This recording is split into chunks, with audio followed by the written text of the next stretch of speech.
Hello all, this is Dr. Ambika and I welcome you all to my channel Health and Fitness with Dr. Ambika. अभी तक हमें पता चल गया है कि कोरोना हमारे रेस्पिरेटरी सिस्टम को टारगेट करता है। पेशेंट्स को ब्रेथलेसनेस होती है और बहुत सारे केसेस में ऑक्सीजन सैचुरेशन लेवल कम हो जाता है, इसलिए हमें अपना ऑक्सीजन लेवल मेंटेन रखना है। Here in this video, I will tell you about few exercises that will help you to increase the oxygen level in your blood naturally. इससे आपकी लंग कैपेसिटी बढ़ेगी और ऑक्सीजन की शॉर्टनेस नहीं होगी blood में। Deep breathing and breath holding exercise. हमारे respiration में 3 सेट्स ऑफ मसल्स ऐसे होते हैं जो कि इन्वॉल्व होते हैं: डायफ्राम, इंटरकोस्टल एंड क्लेविकुलर। तो जब आप अच्छे से एक्सहेल करते हैं और इनहेल करते हैं तो आप इन सारे मसल्स को इन्वॉल्व करते हैं।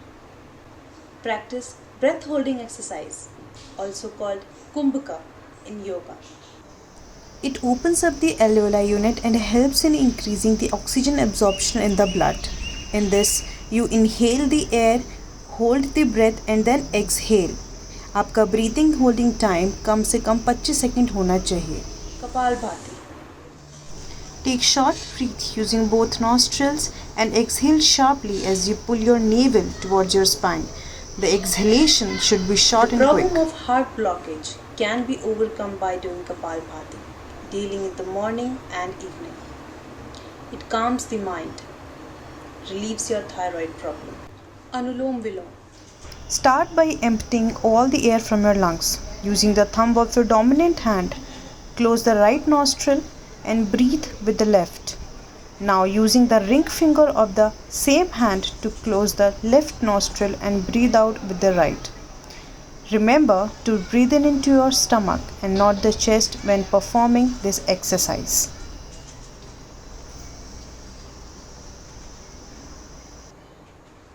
Self proning.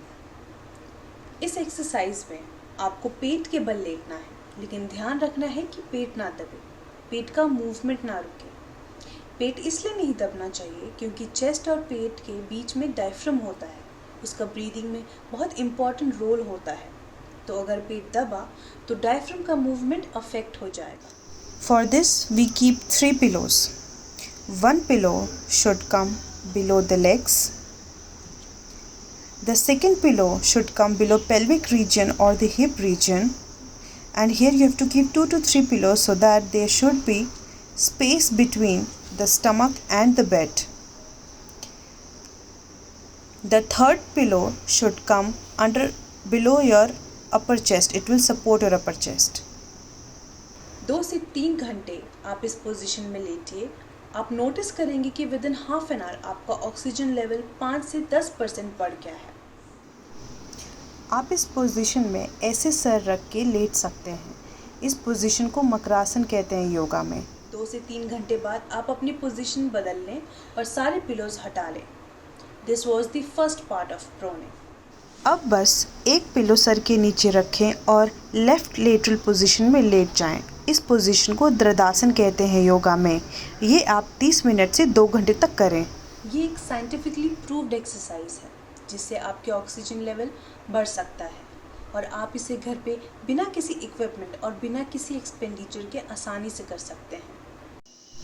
Proning should not be done by pregnant women, people who have spinal fractures or any fracture in the body, deep pain, and it should be avoided immediately after eating.